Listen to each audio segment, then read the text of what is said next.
नमस्कार. आमच्या चॅनलमध्ये तुमचं सगळ्यांचं खूप खूप स्वागत आहे. आज आपण आवळ्याचा मुरांबा कसा बनवायचा ते बघणार आहोत.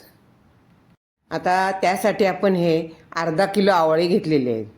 आता हे आवळे आपण काय करणार आहे, स्वच्छ पाण्याने धुवून घेणार आहोत. धुतल्यानंतर त्यांना स्वच्छ नॅपकिनने चांगले स्वच्छ पुसून घेणार आहोत की त्याच्यावर पाण्याचा थोडासुद्धा लवलेश राहता कामा नये. ते स्वच्छ पुसून कोरडे करून घ्यायचेत आपल्याला. आता सगळे कोरडे करून झाल्यानंतर आपल्याला काय करायचं आहे, आवळे एका पातेल्यात काढून घ्यायचे आणि किसणीने ते आवळे आपल्याला किसून घ्यायचे. सगळे आवळे किसायचेत आपल्याला.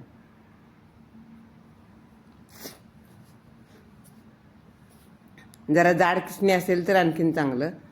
छान किसून घ्यायचेत आपल्याला. आवळे किसताना कधी कधी बोटं काळी होतात. तुम्हाला जर वाटलं तर तुम्ही प्लॅस्टिकची पिशवी लावून किसू शकता. आता हे बघा, हे सगळे आवळे मी किसून घेतलेले आहेत. आता ह्या किसलेल्या एवढ्या अर्धा किलो आवळ्यासाठी आपल्याला काय काय साहित्य लागणार आहे ते मी तुम्हाला दाखवते. अर्धा किलो आवळे आहेत म्हणून मी अर्धा किलो साखर घेतलेली आहे.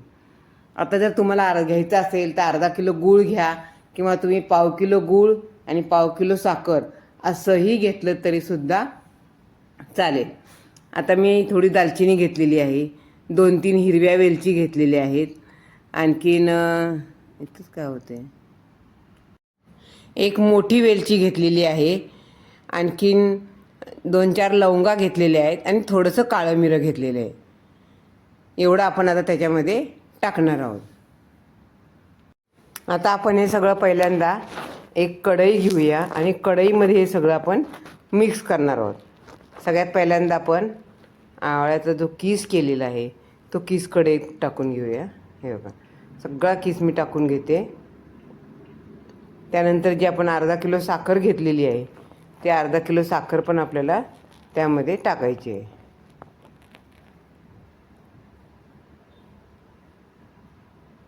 अर्धा किलो साखर टाकल्यानंतर साखर आणि आवळ्याचा किस हे आपल्याला छान एकजीव करून घ्यायचे, म्हणजे मिक्स करून घ्यायचे छान दोन्ही आहे. त्यानंतर आपल्याला काय करायचं आहे, ते व्यवस्थित 10 मिनटासाठी आपल्याला झाकून ठेवायचं आहे.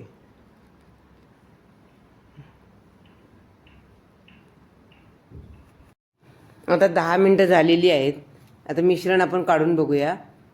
या मिश्रणाला थोडंसं पाणी सुटलेलं आहे. पाणी सुटलं म्हणजे काय होतं, आवळा छान शिजला जातो. आणि आपण तसंच साखर मिसळून जर गॅसवर ठेवलं तर आवळ्याचा किस कडक कडक होत जातो. आता हा छान मऊ शिजणार आहे, छान लागणार आहे. आता आपण गॅस पेटवूया आणि आवळा शिजत ठेवूया. एक 10 ते 15 मिनटामध्ये आपला मुरांबा तयार होतो. आता हे बघा, आपला मुरांबा असा थोडासा तयार होत आलेला आहे आवळ्याचा. हे बघा, छान आवळा शिजत आलेला आहे. आता आपला आवळा शिजत आलेला आहे ना. आता आपण त्याच्यामध्ये जे आपण काढलं होतं दालचिनी, लवंग, वेलची, हे सगळं आपण आता त्याच्यामध्ये घालून घेणार आहोत आणि पुन्हा एक 5 मिनटं शिजवणार आहोत.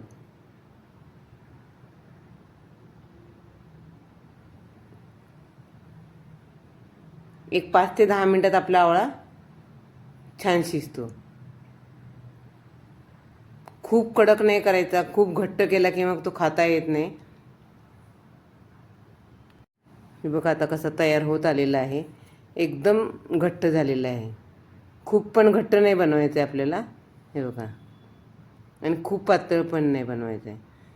एकदम घट्ट बनवलं ना की मग गार झाल्यानंतर त्याचा एकदम गोळा होतो, खाता येत नाही आपल्याला. हे बघा, छान तयार झालेला आहे. हे बघा, आपला आता मुरांबा तयार झालेला आहे. हा आता पातळ दिसत असला तरी सुकल्यानंतर, गार झाल्यानंतर तो घट्ट होतो. आता हा थंड झाल्यानंतर आपल्याला छानपैकी बरणीमध्ये भरून ठेवायचा आहे. आता हा मुरांबा तुम्ही रोज 1 चमचा खाऊ शकता सकाळी उठल्यावर. तब्येतीसाठी चांगला असतो, केसासाठी चांगला असतो. आता हा मुरांबा थंड झाला की आपण बरणीत भरणार आहोत. हे बघा, थंड झाला. आता मी बरणीत भरून ठेवते. ह्याला वर्षभर काहीसुद्धा होत नाही, असाच्या असा छान राहतो. थोडा कलरमध्ये फरक पडतो, नाही तर काही होत नाही, खराब होत नाही. माझी मुरांबा करायची पद्धत जर तुम्हाला आवडली असेल तर नक्की कमेंट करून सांगा. माझ्या चॅनलला लाईक करा, शेअर करा आणि सबस्क्राईब करायला विसरू नका. धन्यवाद.